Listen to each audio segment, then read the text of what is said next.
Let's start with a bombshell. What if the most terrible, most draining individual you ever met was actually the secret key to unlocking your real power? The psychologist Carl Jung wrote that everything that irritates us about others can lead us to an understanding of ourselves. He might as well have been describing the exact moment an empath collides with a narcissist.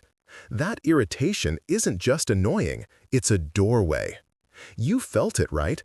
That one day when something inside you didn't just break, it shifted, like the ground beneath your feet permanently realigned. You are not the same person who walked into that relationship. And the people who used to feed off your old self, the version that would set themselves on fire to keep others warm, they see it. And it terrifies them. You didn't just get better, you mutated.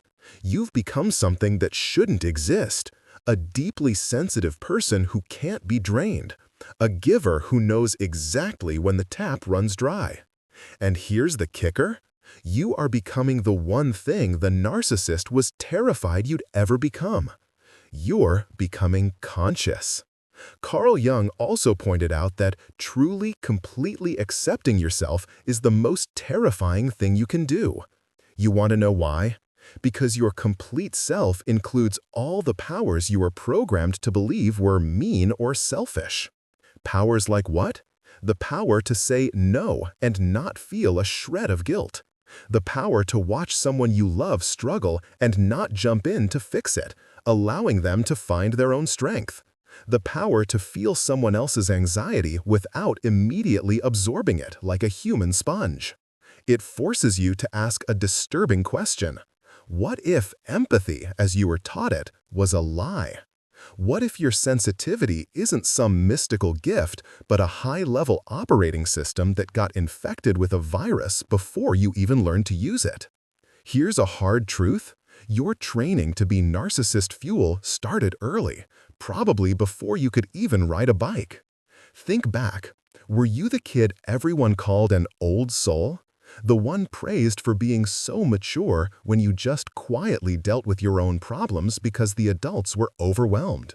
Were you the 6-year-old therapist who intuitively knew how to calm an adult's tantrum by making yourself small and agreeable?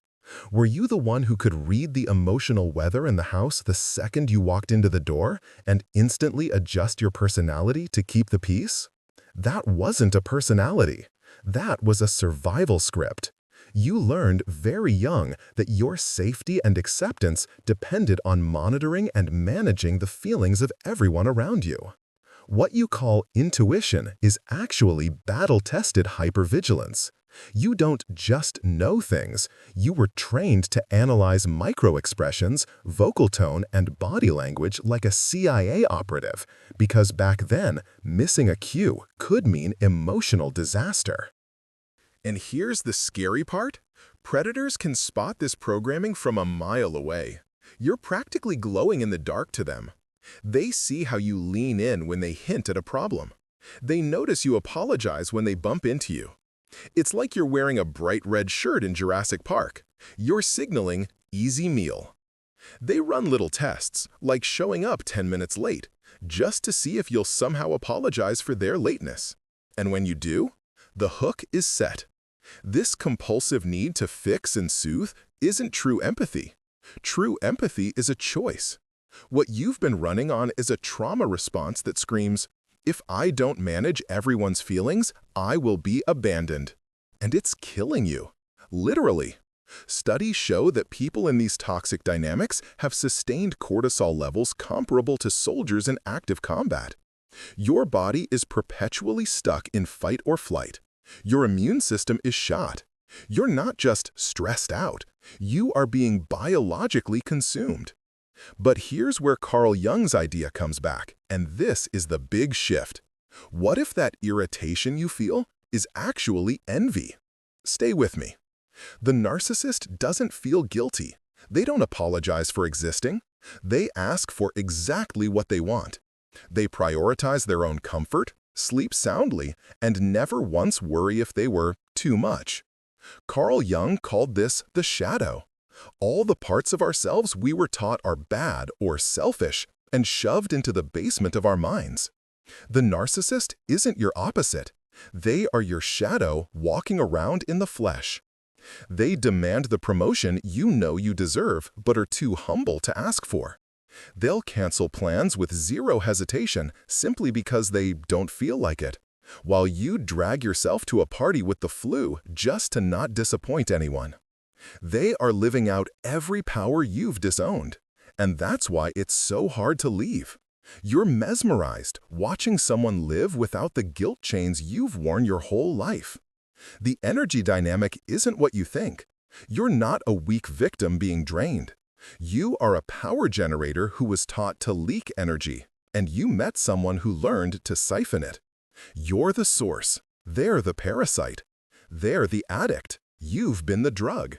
But here's the thing. The drug never needs the addict. It's no wonder your brain gets scrambled. Neurologists have seen that brain scans of people in these relationships look chillingly similar to cult members or hostages with Stockholm Syndrome. You're neurologically bonded to your captor. But what happens when that rewired brain finally breaks free? You don't just go back to normal. You get an upgrade. You become psychologically ambidextrous. You gain the ability to feel deep compassion and simultaneously see manipulation with crystal clarity. You can love someone and maintain your boundaries. You can understand their pain and refuse to participate in their drama.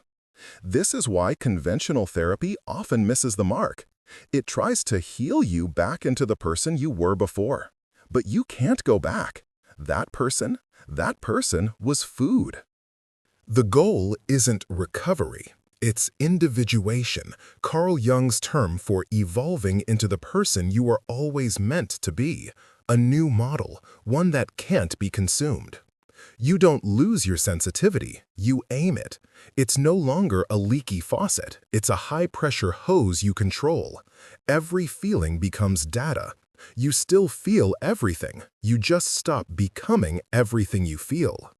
And oh, will people notice? The second you make this shift, your old ecosystem will freak out.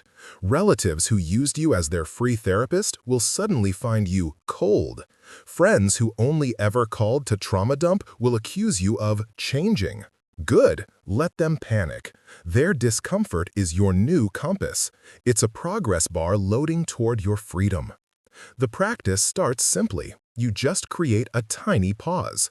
When you feel that familiar rush of guilt, you ask, is this my guilt or is this my programming? When someone dumps a problem on you, you ask, am I their partner or am I their parent? When in that half-second pause, you reclaim your power. This is when you start developing what some researchers call dark empathy traits. Not dark as in evil, but dark as in integrated. It means you can see the game. You can spot manipulation before it hooks you. You've developed psychological antibodies. You're now immune to guilt trips and allergic to one-sided relationships. You'll feel the progression. First, guilt for having boundaries. Then, anger at all the time you lost. Then, grief for the person you had to be. And finally, peace. A quiet, clear-headed calm. Your new vocabulary is simple, but it's devastating to manipulators. That sounds really tough for you. Full stop. No offer to fix. I'll have to think about that. That doesn't work for me. And the most powerful one? No. The final test? When someone tries to manipulate you with tears, with anger, with a sob story, and you feel curious instead of responsible, you're no longer in the play. You're in the audience. Carl Jung said, the privilege of a lifetime is to become who you truly are. He just forgot to mention the price of admission. Everyone who benefited from the old you will fight the new you. They'll call your boundaries walls. They'll call your self-respect selfish. Let them. You're not cold, you're clear. You're not selfish, you're self-possessed. You've finally stopped confusing self-sacrifice with love. And watch what happens. The energy vampires just fall away. Toxic people find you boring. But the real ones, the reciprocators, The people who bring their own light instead of trying to steal yours, they'll find you. Your circle will shrink, but its foundation will be solid steel. Here's the final truth. You didn't heal from the narcissist. You evolved because of them. They weren't a life sentence. They were a catalyst. They were the pressure that turned coal into a diamond. They forced you to integrate your shadow, and now you're finally whole. You're not damaged goods. You are dangerous goods. Dangerous to anyone who needs you to be small. Dangerous to any system that runs on your compliance. The narcissist's greatest fear was always this: you waking up. Well, game over. Your sensitivity is no longer your weakness. It's your radar. Your empathy is no longer a burden. It's your superpower. If this felt like hearing your own story, you're not alone. You're part of an awakening.